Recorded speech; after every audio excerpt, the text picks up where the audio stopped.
Bueno, vamos a empezar con el tema 1 de este año, que se llama Soy auténtico, ¿vale? Porque el valor en el que nos vamos a centrar es el valor de la autenticidad. Dice la diapositiva que es el valor de ser uno mismo. A mí me gusta siempre empezar los cursos con un tema de ética personal. ¿Por qué? Porque cada vez que iniciamos una nueva etapa en esta vida siempre hay que pararse, hay que reflexionar, analizar cuáles son las herramientas que tenemos y luego ya trataremos temas de ética social, ¿no? Como la biotecnología, la bioética, etcétera. Pero primero siempre pararse, antes de echarse a caminar, hacer una pequeña revisión. Venga, vamos con el tema. Soy auténtico. Esta es la primera diapositiva y ya aparece aquí algo que te puede resultar, no sé si paradójico o contradictorio, porque dicen, ¿qué consiste la autenticidad? Llegar a ser quienes somos. Digo que parece contradictorio porque ¿cómo se puede llegar a ser quien uno ya es? Bueno, pues te cuento. La historia empieza cuando naciste y ya desde un principio heredaste genéticamente, dicen los psicólogos, un temperamento. Por alguna razón, desde un principio cada uno de nosotros ya es distinto. Los hay dormilones, los hay comilones, ¿no? Los hay que dicen que son muy buenos, los hay traviesillos. Somos distintos nada más nacer. Y luego de repente, cuando llegas más o menos a los 3 años, pues te hacen una faena tremenda. Y es que te cogen y te meten en el colegio, en infantil. Y entonces resulta que hay niños que hacen así con la mano, dicen adiós y se meten para adentro como si no pasara nada. Y a otros les cuesta muchísimo el desapego, ¿no? El dejar a su papá o a su mamá y entrar en el colegio. ¿Qué es lo que ha pasado? Pues que estamos forjando ya nuestro carácter. En el carácter se define como la manera en la que cada uno de nosotros reacciona ante los estímulos que recibe. Y es curioso porque el carácter se forja en un momento en el que casi no eres ni siquiera consciente de que existes. Es decir, ya de una manera, digamos, instintiva, natural, ¿no? Pues vamos reaccionando a todo aquello que en nuestra casa, nuestros papás, la gente que nos quiere, en el colegio, pues se nos va transmitiendo. Cada uno de nosotros lo hace de forma distinta. Y todo eso se va convirtiendo en un bagaje tremendo que, llegado al punto en el que tú te encuentras y yo me sigo encontrando, se debe traducir en lo que se llama la personalidad. Personalidad, personaje, persona, la misma palabra. La personalidad es algo así como el personaje que nos vamos a crear cada uno de nosotros para defendernos en esta vida y aspirar y lograr el objetivo que todos perseguimos, que es ser felices. Claro, la personalidad al final es el resultado de un montón de cosas, experiencias que hemos vivido, análisis que empezamos a hacer, ¿no? De nosotros mismos, cómo encajamos lo que nos sucede, qué es aquello que verdaderamente nos entusiasma, nos importa, qué vamos persiguiendo. Muy importante también cómo nos han mirado desde fuera, ¿no? Hay gente que forja su personalidad en base a aquello que le ha ido bien y le ha producido alguna aceptación. Son muchas cosas las que intervienen. Pero la frase dice que ser auténtico es llegar a ser quienes somos. Y es que la personalidad no es la persona. La persona es el sustento de la personalidad. Y la persona siempre permanece. Me temo que tú no has dejado ni dejarás nunca de ser ese niño que fuiste, en al que llenaron de emociones, al que llenaron de conocimientos. Y que un día tuvo que decidir qué hacer con su vida.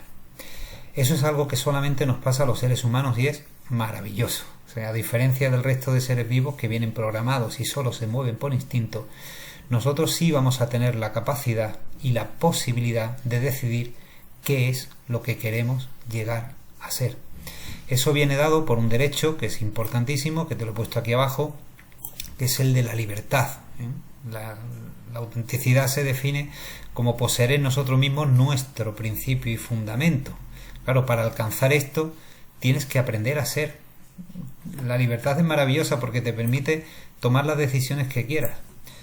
Pero como todo derecho, conlleva un deber y es una responsabilidad.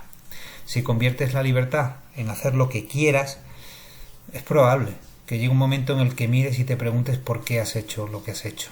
Nuestra obligación en esa búsqueda de la autenticidad es aprender a elegir aquello que debemos elegir. ¿Cómo sé que estoy eligiendo lo que debo?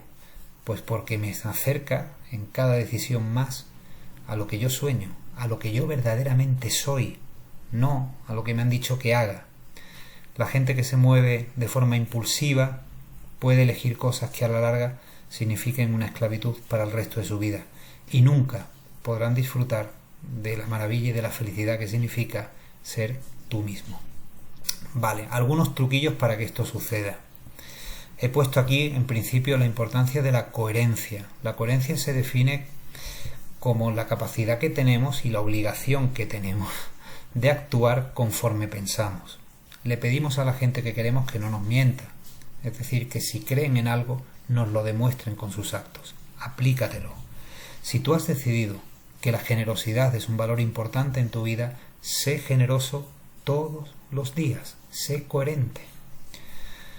Esto implica una cierta rectitud, lo he puesto también aquí abajo. La rectitud consiste en mantenerte firme conforme a esos valores o ideas o creencias que tú has decidido. No puedes estar cambiando en función de los vientos que soplan, porque entonces tu personalidad será absolutamente volátil y, lo que es peor, será una personalidad hecha a la medida de las influencias externas, una personalidad no decidida realmente por ti.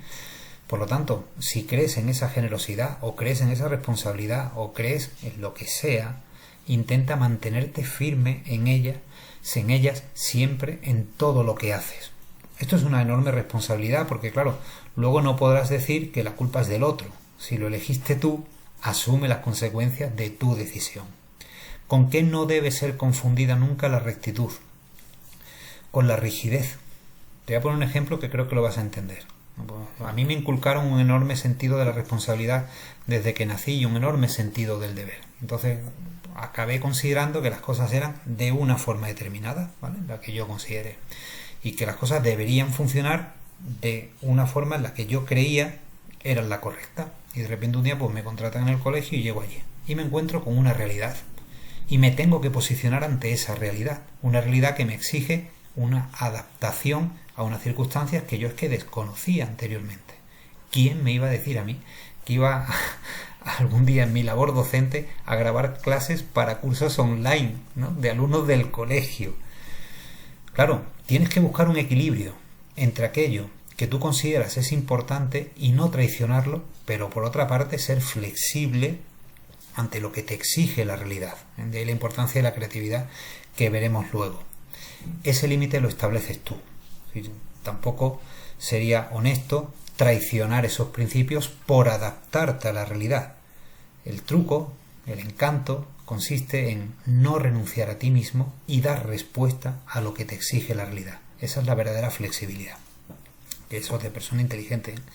Lo otro es de persona fanática, férrea e intolerante. Vale, sigo. El resultado es que surge una persona que cuando vive no practica nunca una doble moral. Esto de la doble moral, desgraciadamente, en un mundo en el que, como dice la diapositiva, ¿no?, es tan permisivo con el todo vale, aquello de, bueno, si tú lo has considerado, hazlo. Si tú crees que es así, pues tú lo haces así. Bueno, eso tiene unos límites. Yo soy profesor de ética, yo no sé qué pensarías tú si algún día saliese en los periódicos denunciado por ser maltratador, por ejemplo. Diría, pues Carlos nos ha engañado, claramente. O sea, nos ha contado una versión de la realidad del ser humano y de lo que debe aspirar, pero luego es incapaz ni siquiera en su vida privada o en su intimidad, ¿no?, de preservar esos principios que nos dice a nosotros que son esenciales. Hay que huir siempre de esa doble moral. Si eres una persona coherente, si eres una persona recta, pero flexible, debes huir siempre de esa doble moral, porque al final lo que acabas consiguiendo simplemente es vivir una vida que ni es la que te corresponde ni es la que debes vivir. Le estás haciendo un flaco favor a la gente que te rodea y además te estás traicionando a ti mismo. Recordad que la felicidad en la ética se define como un estado que alcanza aquella persona que logra ser quien debe ser. ¿Vale? Bueno, pues esto es lo de llegar a ser quienes somos. Creo que queda claro. Paro ahora para que no sea muy largo y seguimos.